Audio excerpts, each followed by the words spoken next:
두 번째는 애굽에서의 이스라엘 생활에 대해서 좀 우리가 공부할 필요가 있어요. 자, 이스라엘은 애굽에 들어가서 1876년부터 1568년까지 약 308년 동안 엄청난 특혜를 누립니다. 저는 평화로운 생활이라 그래요. 왜 그랬을까요?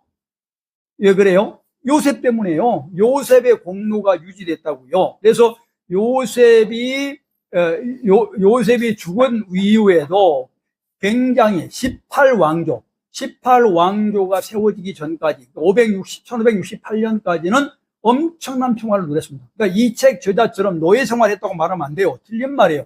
노예 생활하지 않았어요. 이들은 무슨 생활했냐면 애굽 사람과 거의 같은 생활을 했어요. 대접을 받았다고요. 그 넓은 땅에서.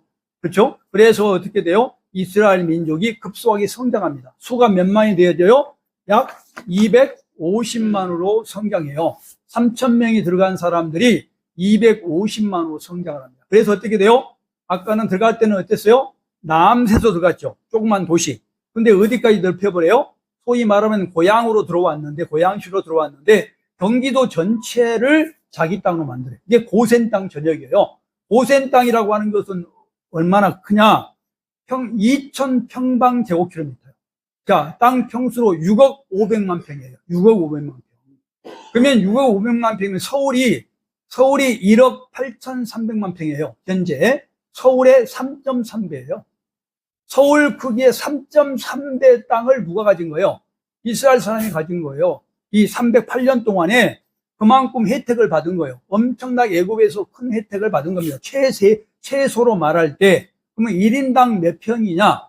도시요, 이제 도시가 됐잖아요. 농촌으로 들어갔는데 개발의 도시가 됐다고요.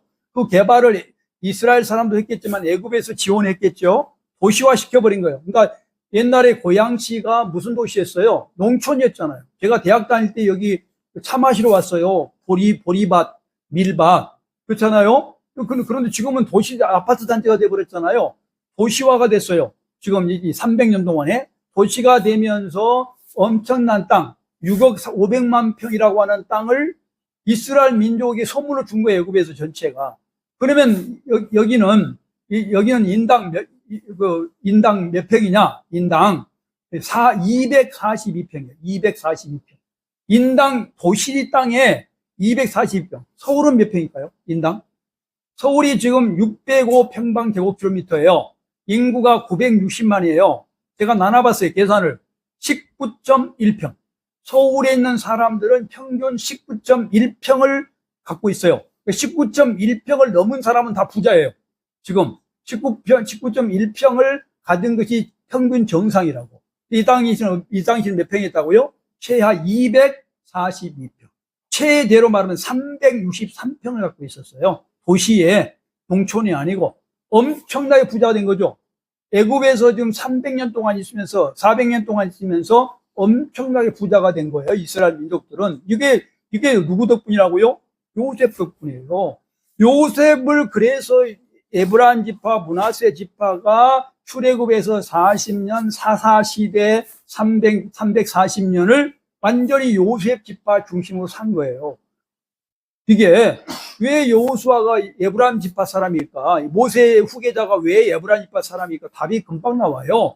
왜 사사시대에 100년 이상을 요셉의 자손들이 다스렸을까? 답이 금방 나와요.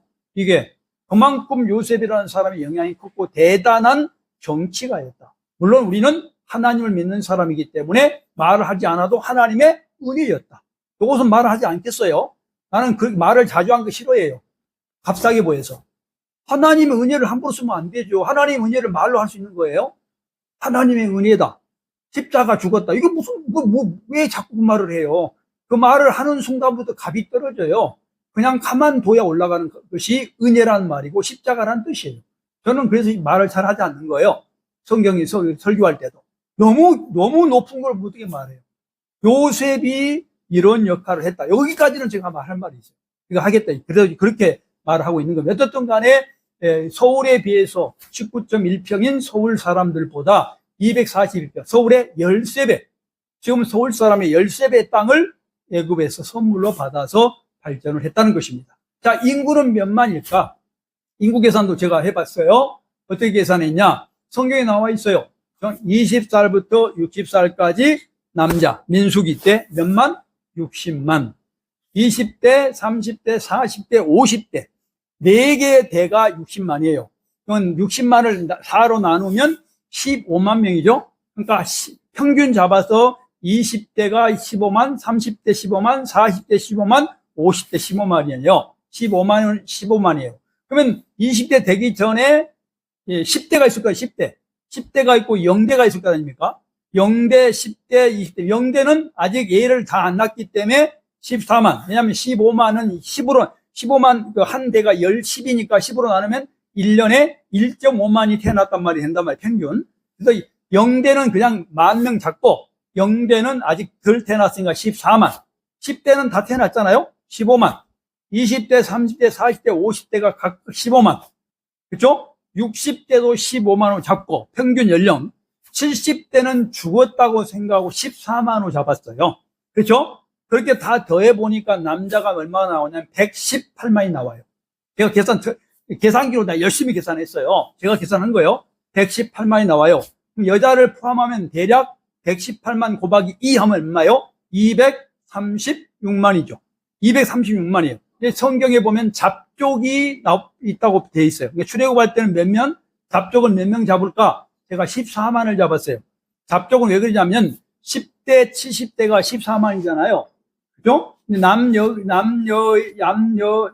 14만이니까 28만이잖아요. 근데 거기는 잡족은 그들의 반절일 것이다 해서 14만씩 잡았어요. 그러다 보니까 236만 더하기 14만 하니까 250만 명이 나왔다고 계산한 겁니다. 이 책에는 뭐 400 몇십만 막 계산합니다. 근데 저는 그렇지 않다고 보고 있고, 땅이라든가 이런 걸 봐 그렇지 않다고 보고 있고, 250만 정도 정확하지 않지만 이게 출애굽을 해서 나왔을 거다. 제가 이렇게 보고 있는 것입니다. 자, 이게 인구에 관한 것입니다.